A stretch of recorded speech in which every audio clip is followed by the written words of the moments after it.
Hello and welcome to the Mushroom Murder Trial podcast, your source for coverage of one of Australia's most fascinating criminal trials. My name is Lisa and I'm a podcaster and a true crime reporter, and I've followed this story since 2023. Also, today, as we do, before we start, please make sure you subscribe to our newsletter. It's full of updates and information about the trial. Which brings me to an article in the Herald Sun by Brooke Craig, which, in my opinion, reveals much of what I've heard about Erin. In this piece, she's interviewing some of Erin's former colleagues from her time as an air traffic controller. In 2001, Erin undertook another career change when she was selected for this prestigious and competitive traineeship as an air traffic controller at Melbourne's Tullamarine Airport. But she struggled with colleagues and, according to the article, was at times inappropriate and unapproachable. A former co-worker described Erin as, quote, eccentric and abrasive during her stint as an air traffic controller. It's important to note Erin described her as having high-functioning Asperger's, now known as a form of autism. Erin told some people in the Facebook group that Simon was a devout Christian. When they first married, they attended Bible study at his friends' houses. This is so bizarre because I have not come across the religious Erin. It's fascinating. Their commitment to their beliefs extended beyond personal study. Simon actively contributed to the Coroner Baptist Church, where he had assisted, along with Erin and Don, with live streaming Sunday services to allow people who could not attend church access.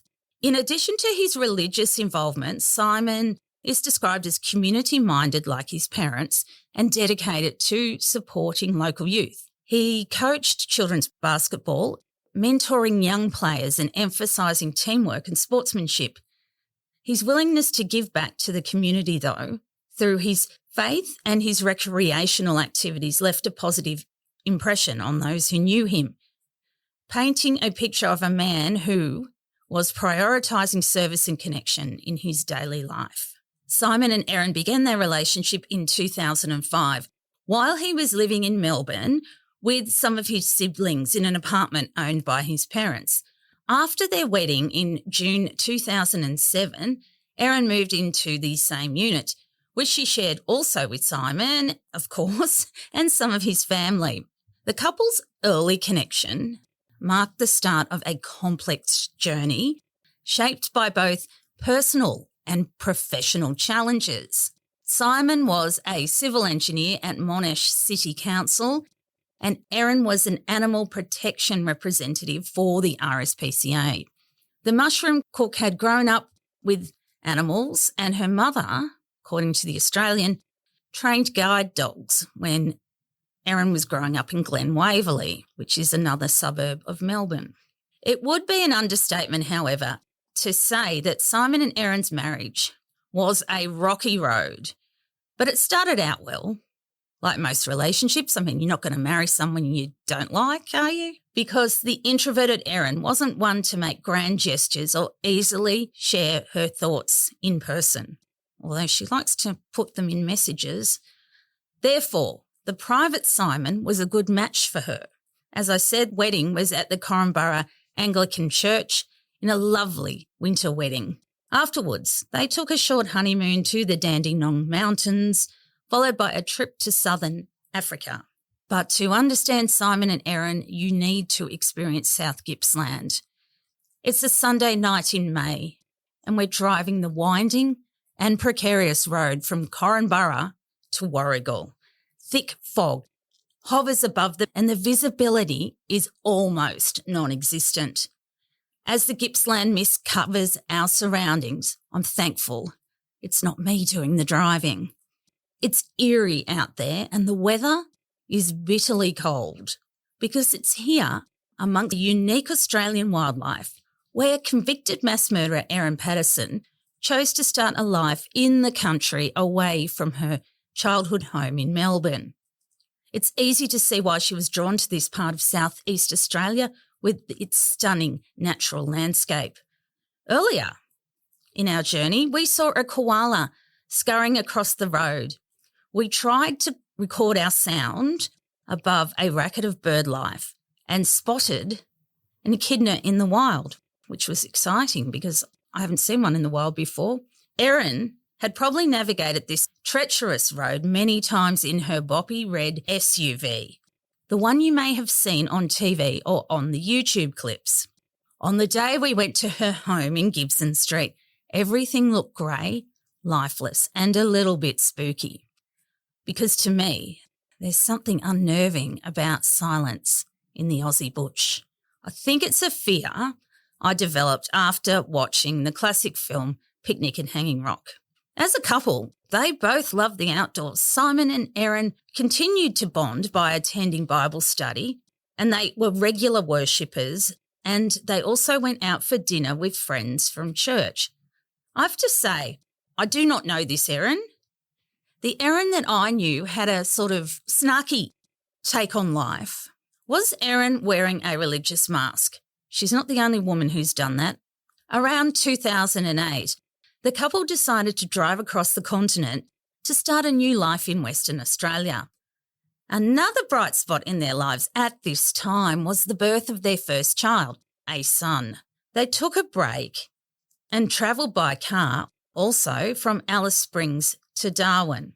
Erin and Simon passed many of the isolated places on the desolate road in the outback. These were the very landscapes tied to the chilling disappearance in 2001 of English tourist Peter Falconio. It's mile upon mile of monotonous red dirt and no one's around. At the same time, there were clouds descending upon their relationship. During 2008 and 2009, the couple faced serious relationship issues and separated for a brief time. Simon told the Victorian Supreme Court that Erin's depression was becoming hard for her to manage. It seemed to continuously nip at her heels throughout her life. But it's important for me to state that as an adult, Erin has always been Erin, making dangerous and rash decisions, getting into blind panics and engaging in unsettling behaviour. In 2008, Erin rented a property near fancy Mosman Park. The couple loved Western Australia and they were excited to start their new life there with the sun and the relaxed lifestyle. During this time, Erin also received money from her grandmother's estate, but things were still not going smoothly for the family. Around 2009, Erin was accepted into a vet science program at a university, but she started to struggle with her mental health issues and deferred to study science. It's not easy to get accepted into vet science. She's obviously very smart. Of course, would be a lot for someone, especially the mother of a young child. Over time, Erin had, according to her barrister, Mr. Mandy, she'd put on a lot of weight and she was embarrassed about that and ashamed of her weight gain.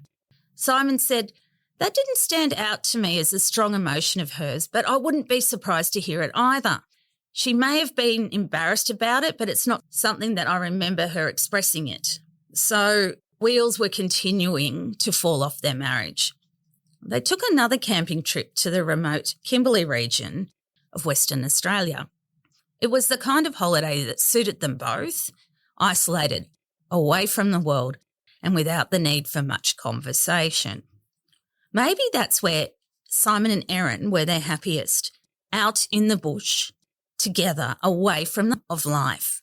Moreover, they had another separation in 2009-10, and during that time, Erin rented a property, excuse me if I mispronounce this, at Rollystone, while Simon lived in a caravan. In an effort to save the marriage, they attended counselling sessions to improve communication and the state of their relationship. As a regular attendee at a local church, Erin played a role in helping stream religious services alongside Simon and his father. During the COVID-19 pandemic, she stepped up frequently, taking over some of the streaming services from Don Patterson, the man she'd eventually killed. Nothing is ever simple with Erin Patterson. Her behaviour's like one of those floppy air dancer balloons that you see outside a car yard. She's always moving from house to house, from city to city, from rental to rental, from her own properties to her own properties. Change is the one and only constant when it comes to Erin. In those earlier years, her introverted nature was apparent. She wasn't awkward, but large groups clearly didn't suit her. Yet in more intimate settings, such as their Bible study group, Erin found her comfort zone. Moreover, it was around this time when Simon, an accomplished amateur photographer, started a travel blog. This is its overarching theme. You can be homesick at home or at home on the road, but you can never predict which way round it's going to be. During the visit home, Simon, when he spoke about Erin, it sparked more questions than answers about the marriage. But the couple persisted with their partnership, and Simon moved into a new role as an engineer in Western Australia at the Shire of Mandurah. They initially rented a home, then purchased a house, and then moved back in together. See what I mean about the floppy air balloon? She must have spent so much money over the years in lawyers' fees, buying and selling houses and paying taxes. It's amazing. In mid-2012, another period of separation occurred, lasting about 6 months. But around this time, Erin followed her passion and started a second-hand bookshop in a town called Pemberton. It's 4 hours from Perth. And they also moved out of another house. So I did find, courtesy of the web archive, a photo of the bookstore from when Erin owned it. And how would I describe it? When I got the photo, it's got a for rent sign. And I think now it's got a pharmacy in it as well and some financial planners. It's a big spot. And it was at anyone who's in Pemberton, 48 Brockman Street it was. If you know Erin from this time, because I am obsessed, I can't get any information because it was 2011-12, there's not much on the internet. The other thing is, I swear, Erin would have had a blog. Can I find it? No. But remember that period around 2010, they were very common. So she named her business Kari Books, and it's after a tree that grows in the area. And Simon did say Erin had always kept her mind active over the years. So according to Simon, she's an inquisitive person. So when you look at the old bookstore, there's not much of a window display. See, this is why I need to speak to people from Pemberton. How would she have gone in customer service being so introverted? She may have had to put a mask on every day and reach out a bit more. Or would she have been like a really annoyed librarian? By that I mean I can imagine her engrossed in a book in her shop with her glasses on and someone turns up at the counter to buy something. She looks up and you've got to say, she does have resting bitch face. So do I. It's not a criticism. But she'd look up over her glasses as though to say, what do you want? That's how I see it. But Pemberton people, I am willing to be corrected. You must have information. You must have known. And their son would have been in preschool or something around that time. She would have had links in the community. Oh, actually, I also found a property history. It was rented in 2015, price unknown. But it looks like Erin may have started to rent. So December 2012, this property was actually listed by LJ Hooker Pemberton. And they were asking $650 a week and it was rented. So I wonder what Erin was paying at the time. By this point, late 2012, they reconciled again and Simon moved back into a rental with her. They also decided to sell a family home and it proved difficult to sell that property because this may have been having a role in their decision in 2013 to move back to Victoria. Amongst the reasons why they wanted to come to Victoria again is that Erin decided to be closer to Simon's parents and family as port for her and her son.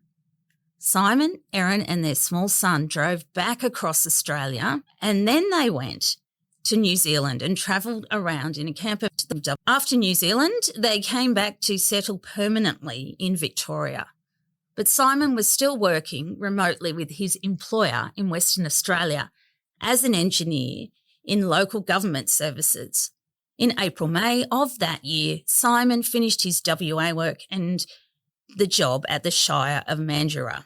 After that, he was helping Erin with their young son. And he wasn't working because Erin was having a troubled pregnancy. Simon told the court, "We both cared for our son. I can't remember whether it was an even split or not." Thank you so much for listening today. Follow the podcast on Apple, Spotify, and all other platforms. Plus, go to the link in the show notes to sign up to our email list. That way, you will always know when there's a new episode.